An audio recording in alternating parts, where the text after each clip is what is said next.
this series on musicianship for worship leaders and worship musicians. We're going to spend a couple of lessons just discovering the key things that everybody needs to know if we're going to work together as worship teams and musicians in churches for the glory of God. So this first session is called The Language of Music. And before we can even really talk meaningfully about music, we need to at least have some shared terms. And so I'm going to mention some. For most of you will be a revision, but it might have also some background information that perhaps you need. So let's sit back and listen to the language of music.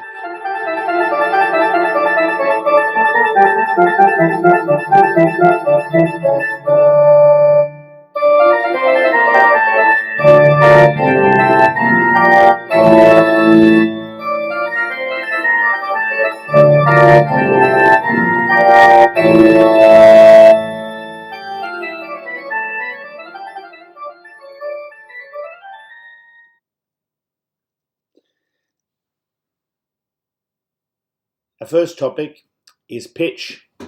So obviously one of the first things you talk about when you talk about music is sound. Music is all about the mixing together of sound, but not all sounds are the same. Some sounds are loud, some sounds are soft, some sounds are high, some sounds are low. Sometimes there's one sound, sometimes there's many sounds together, and so we need to use some words that help us.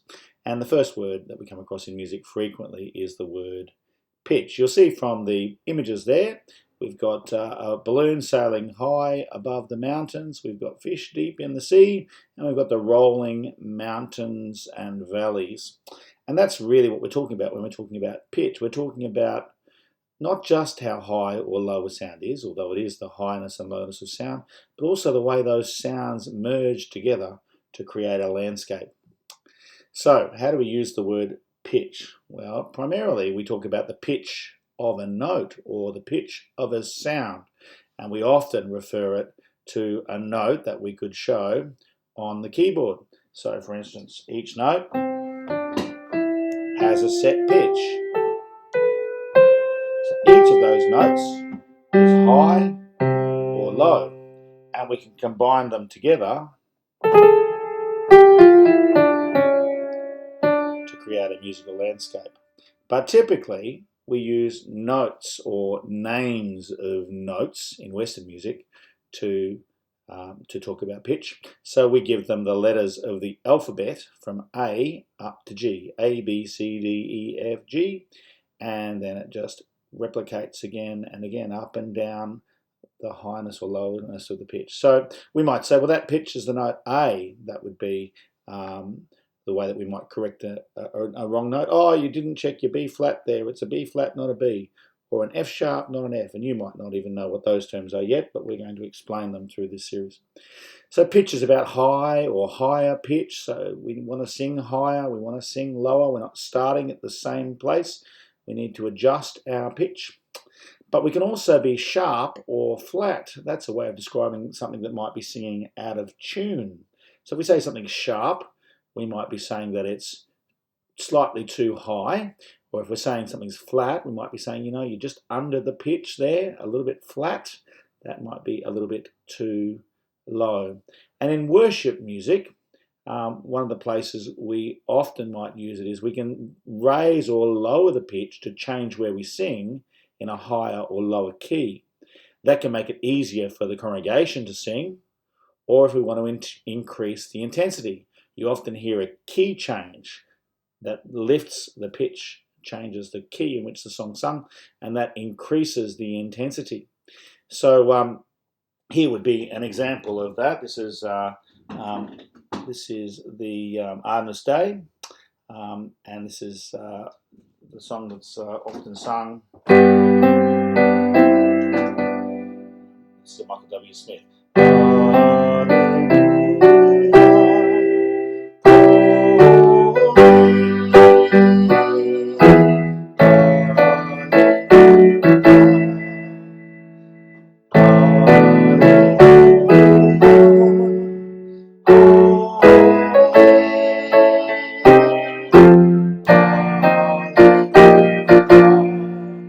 so on. We can change the pitch, and that changes the intensity of the song.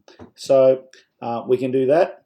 We can lower the pitch, which makes something easier to sing. If you're feeling that you're screeching because you're singing way above where you feel comfortable, we can lower the key, which means starting on a lower pitch, and that can make it easier for you or the congregation to sing. And finally, pitch can be corrected if it's out of tune or simply wrong. Hey, that's a B flat, not a B.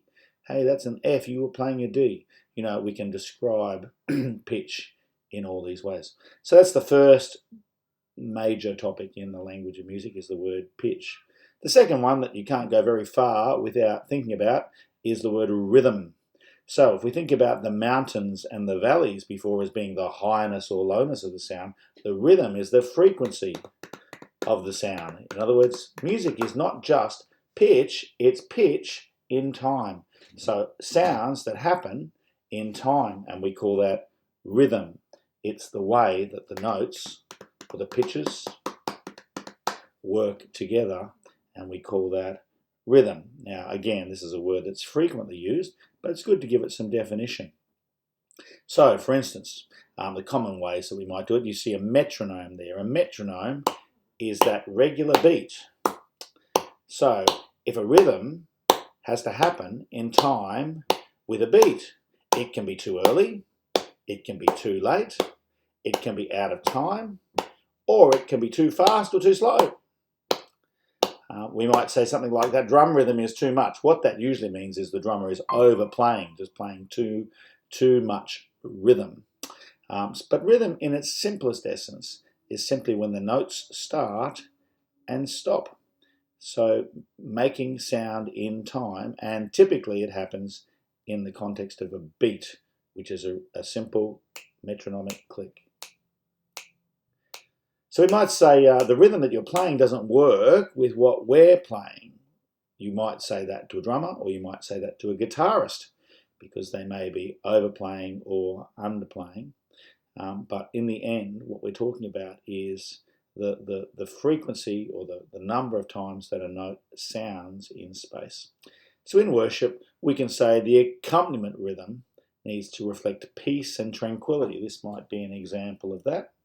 If we want to have an accompaniment of, let's say, we're doing the Arden's Day again. That was the Michael W. Smith song. Okay, but if we're saying, well, we want that to, we want the rhythm to be simple and peaceful.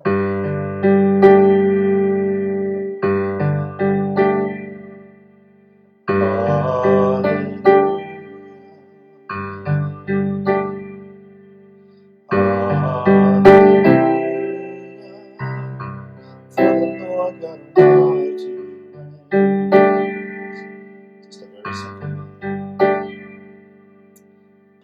Or we might say, actually, we really want to build it with some intensity in the rhythm, so we might go something like this. For the Lord God Almighty.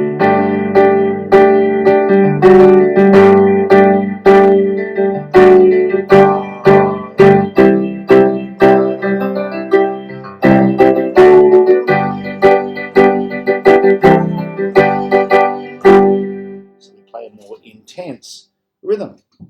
So rhythm is frequently used in music, and it means the happening of the notes across time.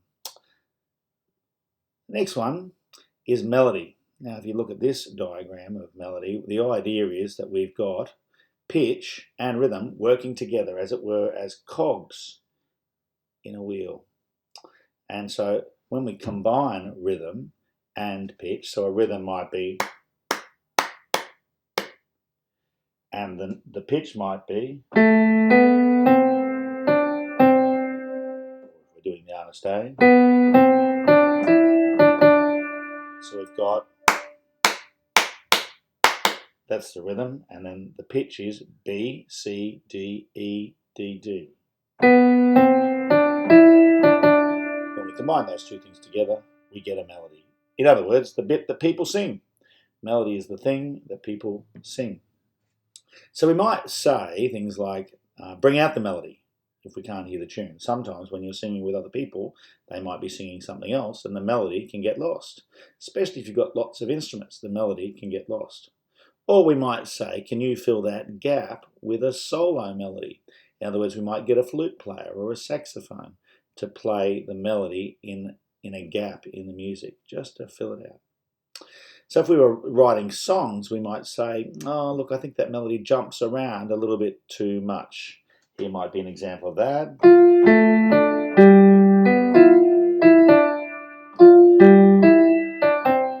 Jumps around too much. Hard to remember, difficult to sing. We might say that melody fits well with the chords. If you're writing a song, that would mean that the chords and the melody are working together. Another phrase that we might use, we'll use these a little bit later in the course, is scalic, triadic, or angular. So scalic is just following the notes of the scale from one note to the next nearest note. Triadic, or chordal, is following the notes of the chord. And angular, or a leap, is, as it says, a jump. So that would be a leap. There's a leap. Then this is triadic. And then this is chordal. We might say that melody is well balanced. That means it's a good combination of all of those things. Scale, triadic, and angular. That's more going to come in as we discuss some tools for songwriting a little bit later on. Then, of course, we get to the thing that really makes music shine, and that is harmony. You can see here the two images I've used are of synchronized swimmers. That is, that everything works. Different people doing the same things at the same time. And the same thing in the Irish dancing that we see at the back there. Different people doing the same thing in different places at the same time. That's a good picture for what we mean by harmony. Harmony is where we have the same ideas happening in different pitches. So we might have one pitch, and we might have another pitch, and another pitch, and another pitch, all at the same time. That's called harmony, where they work in tandem or together, synchronized, if you like. So common uses of the phrase harmony. Can you sing a harmony in the chorus or verse? That would be, in other words, can you sing the words and the shape of the chorus or the verse, but can you start it on a different pitch and match as we go the shape? And that's very commonly used in worship. We might say sing the harmony of a third or a sixth above the melody, and that'll make more sense as we go through the rest of the course. You might say, can you play a harmony rather than the melody? So an instrumentalist could do this against a singer. You could have a flute or a saxophone playing the tune in a slightly different place and following the shape of the music as a harmony against the melody. You can also do it with singers. Singers most often do this. And we might say a phrase like, you need to resolve the harmony. That just means that the harmony needs to, actually, in the end, it needs to come to a place of rest. So in worship, a common thing we might do is add harmony to a verse or a chorus, and that builds strength. The moment you go to harmony, it thickens the sound and it makes it stronger, although it does make the melody weaker. If you go from 4 voices singing melody and then all of a sudden you've got 4 voices singing harmony, the melody can sometimes disappear. Another place that we use in worship, we might sing a cappella, which means voices only in harmony. And often that's a very tranquil and peaceful sound. It's very effective in songs of worship. So harmony, simple use of the idea, is more than one sound happening at the same time, typically a third or a sixth above or below, and it follows the general shape of the melody, but it's singing from or playing from notes from the chord that harmonize nicely. A lot of people do this intuitively. You can also learn how to do it mathematically. So harmony is a phrase we often use. So where we've been, we've looked at pitch, we've looked at rhythm, we've looked at melody, the combination of pitch and rhythm, and then we've added harmony, which is the following the shape of the melody, but using a different starting pitch and having them work in sequence with one another. Then we've got another word that we often use, tonality or key. So we're calling it tonality in this case, and I've used the image of ladders. So ladders are basically ways up and down. So you use a ladder to climb up to a place you want to get to, and you use a ladder to climb down from a place that you've been. And if you like, the steps of the ladder are the way up and down. And that's a good way to describe musical tonality. We're using pitches, a set number of pitches or a set sequence of pitches to go up and down. And so we might typically use the tonality of the major or the minor scale. You might have heard of them. The major scale usually sounds quite bright. The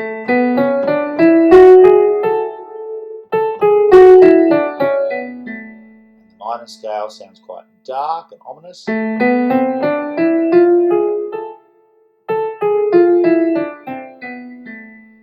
And all Western music is typically based on some use of the major or minor scale, and there are some others that we can also discuss. But if you're doing songwriting and you're using it in worship, you're choosing a major or a minor tonality will reflect the emotion of the song. So it changes. Major will always feel bright, minor will feel more sorrowful. A lot of praise songs are written in a major key. Very few are written in a minor key. Yet a minor key would probably suit many of the Psalms of David as they reflect deeply on his emotional state as he's crying out to the Lord for rescue. So choosing a major or a minor key will certainly make a difference to the quality of the sound of the song, and we call it tonality or key. So again, these are just overviews of these words that we're going to use frequently as we sing and make music together. So another word that we use often is accompaniment. Now I suppose we typically understand what we mean by accompaniment, but it's basically all the stuff that supports the song. So here we've got a lighthouse, but it's on top of a very dense cliff. There's a foundation underneath the light. If you think of the light as the tune or the melody that's being sung, and the cliff as the accompaniment or that which supports it. And in music, it could be a piano, it could be a guitar, or it could be a whole band. It could be an orchestra. All instruments together. Voices can even provide the accompaniment. But basically, it's the supporting material that plays along, accompanying the melody or the tune of the song. So some of the common uses, we might use accompaniment. Can you accompany me with a guitar? Or can you accompany me with a piano? That's a frequent statement. You might say, look, this song is best just with guitar. What you're saying is the accompaniment should be the guitar. The band needs a more gentle accompaniment to that melody. That's saying in general, the whole band needs to be more gentle. The accompaniment is too busy. It needs to be more simple. That's similar to what I was saying before with the Artist Day, that you can increase the rhythm or the complexity, or you can make it less complex. Can we drop the drums out of the accompaniment in the third verse? That's just like saying, hey, drums, don't play third verse. But what you're really saying is we don't need your accompaniment. We might say the accompaniment is too loud. I can't hear the melody. That frequently happens, especially when people overplay. So we need to make sure that the accompaniment is supportive, not taking over. In worship, we might say the accompaniment affects the overall intensity and emotion of the song. Most songs benefit from varying the accompaniment from verse to verse by adding or subtracting instruments or complexity. So if I was to take the Artist Day that I was singing before, we might do verse 1 very simply. Hallelujah. Just a single chord. Hallelujah. For the Lord God Almighty reigns. And you might add some complexity.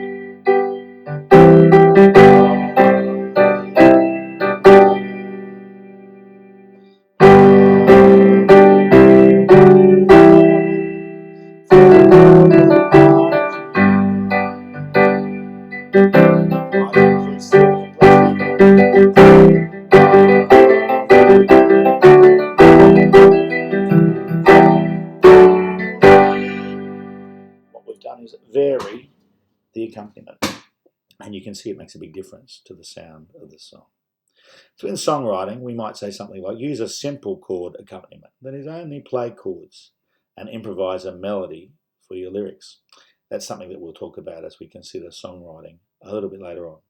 But these are just words that we use frequently in music, or concepts that you need to understand about music in worship.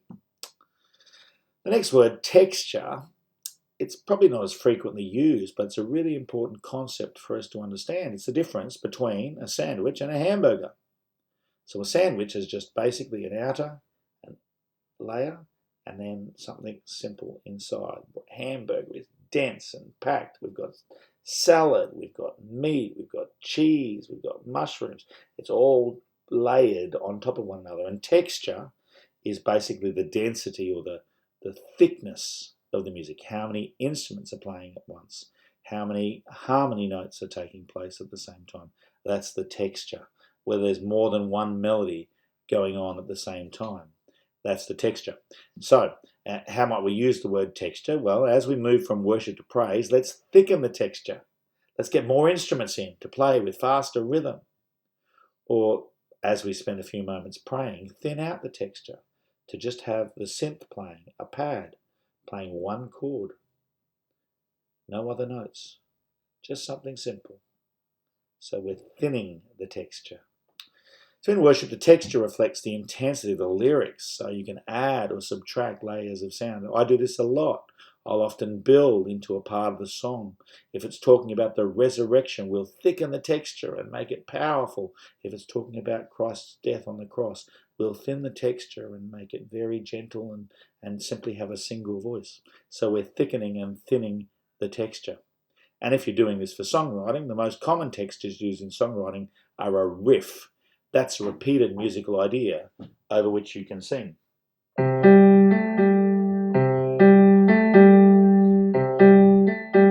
idea. Often on a guitar, you'll hear a riff that's just repeated. Lots of pop songs have just a very simple repeated riff and everything happens over the top of it. So texture is more useful in accompanying music after you write. So if you're doing songwriting, and that's your reason for looking at this course, then you probably think about that in the next level. After you write your song, you might think about the texture of the song. But these are common phrases, common words that we use in the language of music. The next one is expression. Now, if you think about pitch as being the highness and lowness of sound, if you think about harmony as being the combination of sound, expression is the intensity of the sound. You might think of it as the volume is probably the other word that's most frequently used, expression. So expression can be intense, it can be angry, it can be soft and gentle. And so we're thinking about expression being the way we play the music. But it's not just how high, loud or soft we play. Individual notes can be played loud and soft.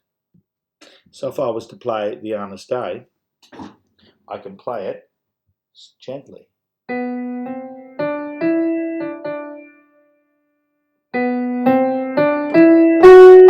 then I can get louder. And then I can get softer again.